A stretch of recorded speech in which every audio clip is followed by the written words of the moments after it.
नमस्कार दोस्तों, आपका स्वागत है आपके खुद के YouTube चैनल पर जिसका नाम है गुरु कृपा रंजीत माहौर। और मेरा नाम है रंजीत माहौर। मैं कहानियाँ सुनाता हूँ, किस्से बताता हूँ, ईश्वर से जुड़े रोचक चमत्कार बताता हूँ, कुछ ऐसी जानने वाली बातें बताता हूँ जिन बातों का आप लोगों का जानना बेहद ज़रूरी है। तो चलिए शुरू करते हैं कि जो माँ काली को लेकर जो लोगों की धारणाएं हैं, जैसे कि अलग अलग धारणाएं आपने मेरी पिछली वीडियो देखी होगी, तो उसमें यही है कि लोगों ने काफ़ी अलग अलग अपने विचार रखे हैं।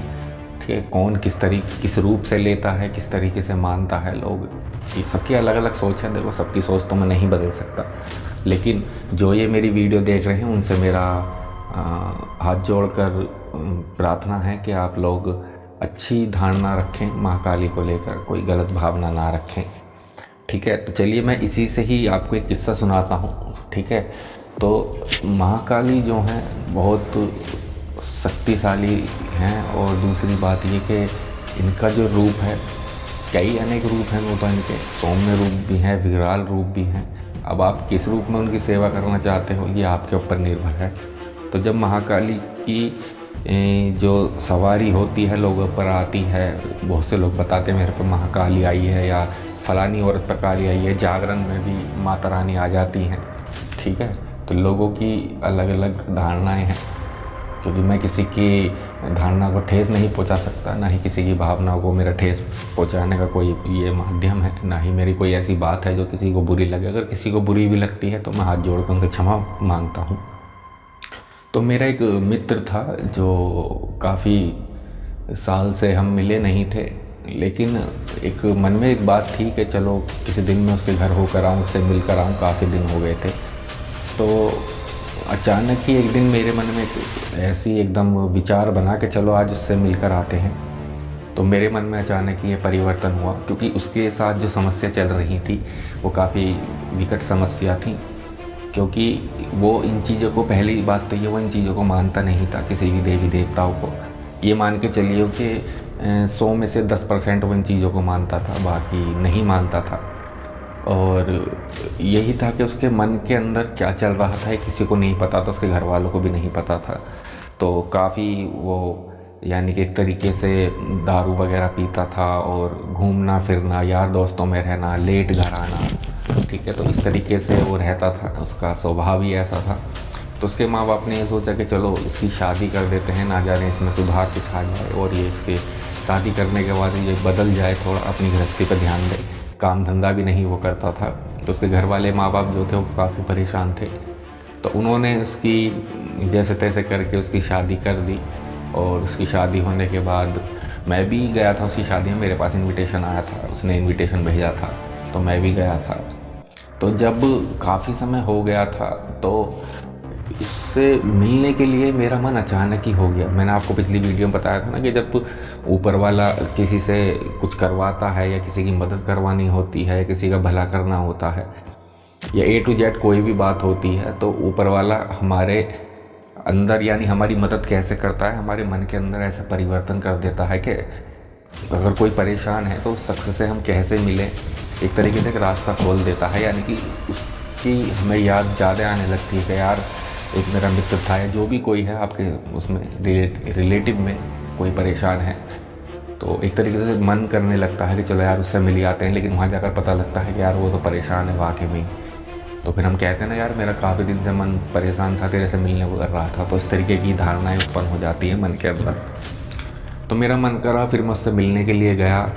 तो घर पर उसकी ना ही तो मम्मी थी, ना ही उसकी वाइफ थी, ना ही वो था वहाँ पर। सिर्फ उसके मुझे पापा मिले थे और उसके छोटे भाई बहन मिले थे। तो मैंने उसके पापा से बात करी, मन की कहाँ हैं। तो उन्होंने कहा कि वो लोग तो अस्पताल गए। मन के अस्पताल गए, क्या बात हो गई। तो उसके पापा ने मुझे सारी घटना बताई कि इस तरीके से ये समस्या हो गई है। समस्या ये थी कि उसकी जो वाइफ थी वो प्रेग्नेंट थी 6 महीने की।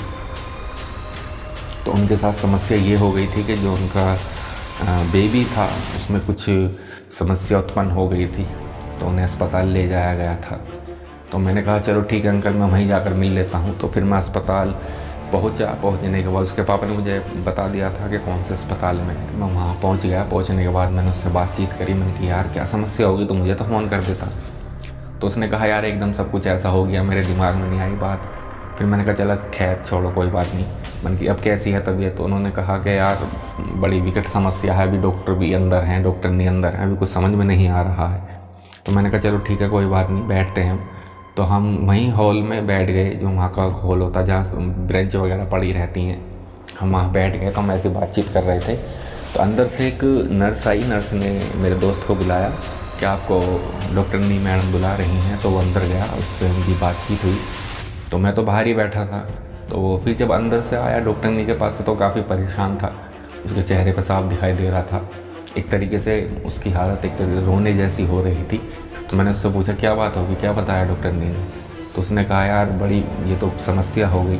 मैंने क्या बात होगी बता तो सही। तो कहने लगा यार वो ये कह रही हैं कि अगर उन्होंने 12 घंटे का टाइम दिया है कि अगर 12 घंटे में उनके समझ में कुछ नहीं आया, यानी कि अगर नॉर्मल नहीं हुई ये समस्या, तो हमें ऑपरेशन करना पड़ेगा और बच्चे को यहीं निकालना पड़ेगा, क्योंकि हमें दोनों में से एक की जान बचानी पड़ेगी। या तो आपको बच्चे की जान बचानी पड़ेगी, या अपनी घरवाले की जान बचानी पड़ेगी। यार मैं तो बड़ी समस्या में फंस गया हूँ। तो मैंने कहा तू टेंशन मत ले, चिंता मत कर, भगवान पे भरोसा रख, भगवान सब ठीक करेगा। तो उसने कहा नहीं यार तू भी बेकार की बात कर रहा है, मैं इन चीज़ों को नहीं मानता, ये है वो है। वो अपनी तरह तरह की बातें करने लगा। तो लेकिन देखिए मेरा ये हिसाब है कि मेरे से किसी का दुख नहीं देखा जाता। अगर यदि कोई ऐसी समस्या है किसी भी इन्हीं चीज़ों को लेकर कोई तो समस्या है, तो मेरा किसी को देखा नहीं जाता। मैं ऑटोमेटिक ही आगे बढ़ जाता हूँ और लोगों की मदद कर देता हूँ। तो मैंने फिर अपने गुरुजी से बात करी, और बात करने के बाद तो उनसे मुझे पता चला। मैंने कहा गुरुजी, मैंने उनको सारी घटना बताई। मैं गुरुजी ये बात है, ये समस्या है, मैंने कोई समाधान बताइए। मैंने एक तरीके से समझ लिया कि ज़िंदगी और मौत का सवाल है। तो गुरुजी ने मुझे कुछ बताया। फिर मैंने वो आकर अपने दोस्त से मैंने उस बारे में जिक्र करा। मैंने कि भाई देख ऐसे ऐसे बात है, अगर तू ये काम करता है तो शायद माता रानी कुछ तेरे साथ कर दे, यानी कुछ तेरा हो जाए उद्धार। तो उसने कहा नहीं यार मैं इन चीज़ों को नहीं मानता यार, इस टाइम मुझे एक पैसे की ज़रूरत है, ये है वो है। वो तरह तरह की बातें करने लगा। लेकिन मैंने उसे पूर्ण रूप से फोर्स करा, काफ़ी उसे समझाया। मैंने कहा तू एक बार कर तो ले, करने में कुछ जा थोड़ी रहा है, 100-150 रुपये की बात है। तो उसने कहा देख, तो उसने मेरे सामने एक तरीके से एक शर्त मतलब अपनी बात रखी, लेकिन वो मुझे बात नहीं लगी, वो मुझे शर्त लगी कि यदि मैं इस काम को कर दूं तो क्या गारंटी है कि ये ठीक हो जाएगा या ये समस्या हल हो जाएगी। तो मैंने उससे कहा, मैंने कि भाई तू कर तो सही, आगे तो ऊपर वाले की इच्छा है, माता रानी की इच्छा है, वो जो भी चाहेंगी वो होगा, ठीक है। तो उसने कहा चल ठीक है, तो मैं कर देता हूँ, लेकिन मेरी एक बात ध्यान रखियो कि यदि अगर ये समस्या हल नहीं हुई तो अगर जो मेरा 10% विश्वास है ना भगवान पर, वो भी मेरा उठ जाएगा। मैंने कहा ठीक है कोई बात नहीं, मुझे कोई दिक्कत नहीं है। 10% अगर तू मान रहा है ना, तो 10% तेरे लिए बहुत बड़ी बात है, ठीक है, मेरे लिए भी बहुत बड़ी बात है 10%। तो तू इस काम को कर। तो मैंने उसे कुछ बताया, तो बताने के बाद उसने वो उपाय करा।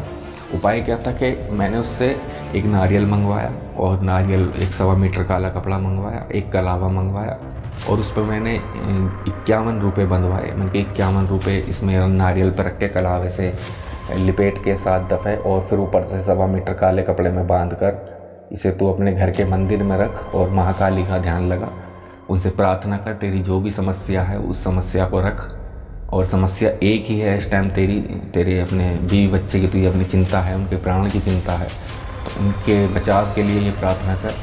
तो उसने ऐसा ही करा जैसे जैसे मैंने उसे बताया। तो करने के बाद तो डॉक्टरनी से हमारी फिर जब वार्तालाप हुई थी, तो डॉक्टरनी ने कह दिया था, हमें 12 घंटे का टाइम दिया था कि आज हम पूरी रात उसे रखेंगे, और रखने के बाद अगर कल सुबह 10 बजे तक अगर ये नॉर्मल नहीं हुई, हमें थोड़ा बहुत आराम नहीं लगा, तो हमें ऑपरेशन करना पड़ेगा।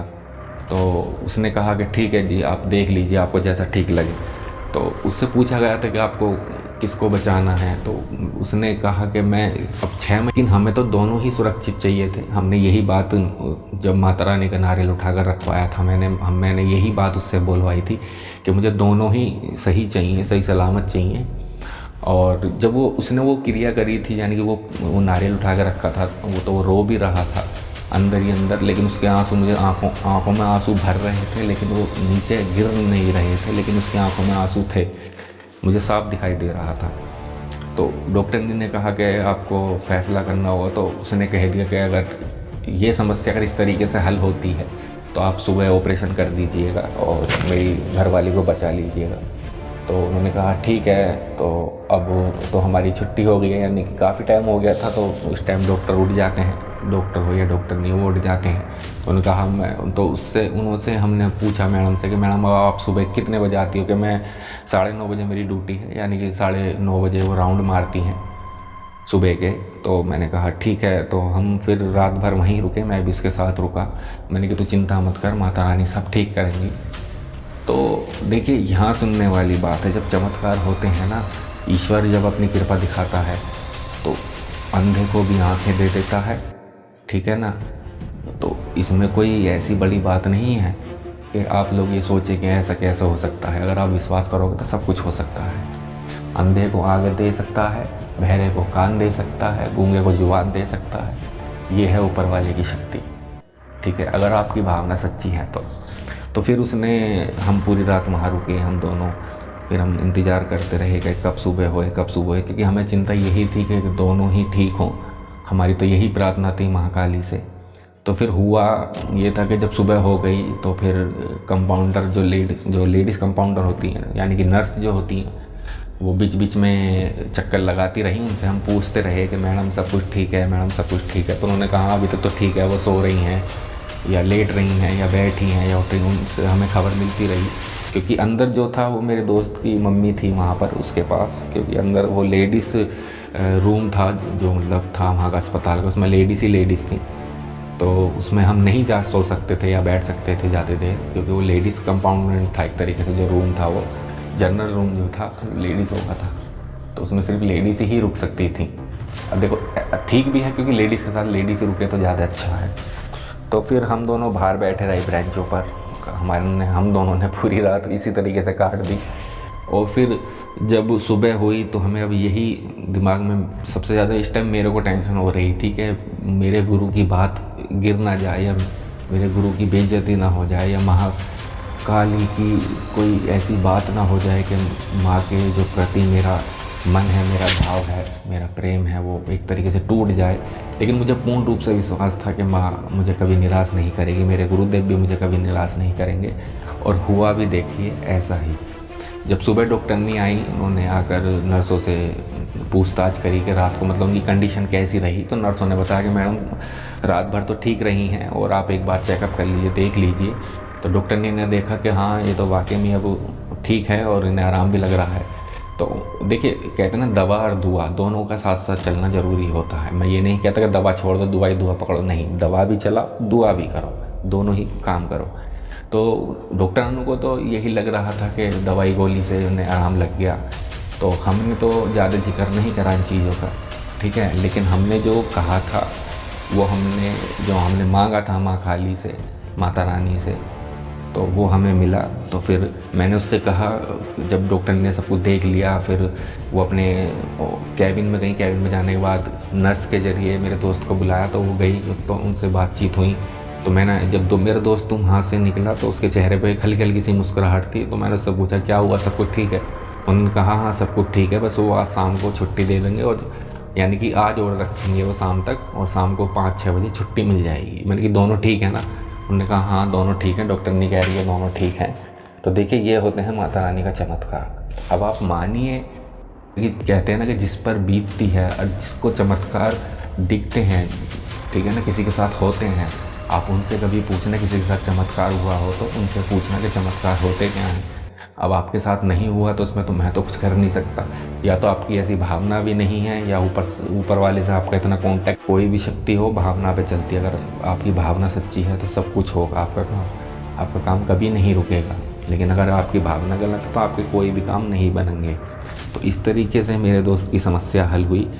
तो इस तरीके से उसका विश्वास भी बढ़ गया, और आज के टाइम में आज भी वो माँ काली की पूजा करता है, उन्हीं की सेवा करता है, और उनका बहुत बहुत धन्यवाद देता है। और मेरे से भी मिलता है, आता जाता रहता, फ़ोन भी करता रहता है। गुरुदेव से भी मुलाकात हुई थी उसकी, मैंने करवाई थी। लेकिन उसमें यही है कि आप लोग विश्वास ज़रूर करें, सबसे मेन चीज़ है, ठीक है ना। तो मिलेंगे फिर इसी तरीके से किसी और नई कहानी, नई स्टोरी के साथ। तो तब तक के लिए नमस्कार। हर हर महादेव, घर घर महादेव, हर हर शंभू।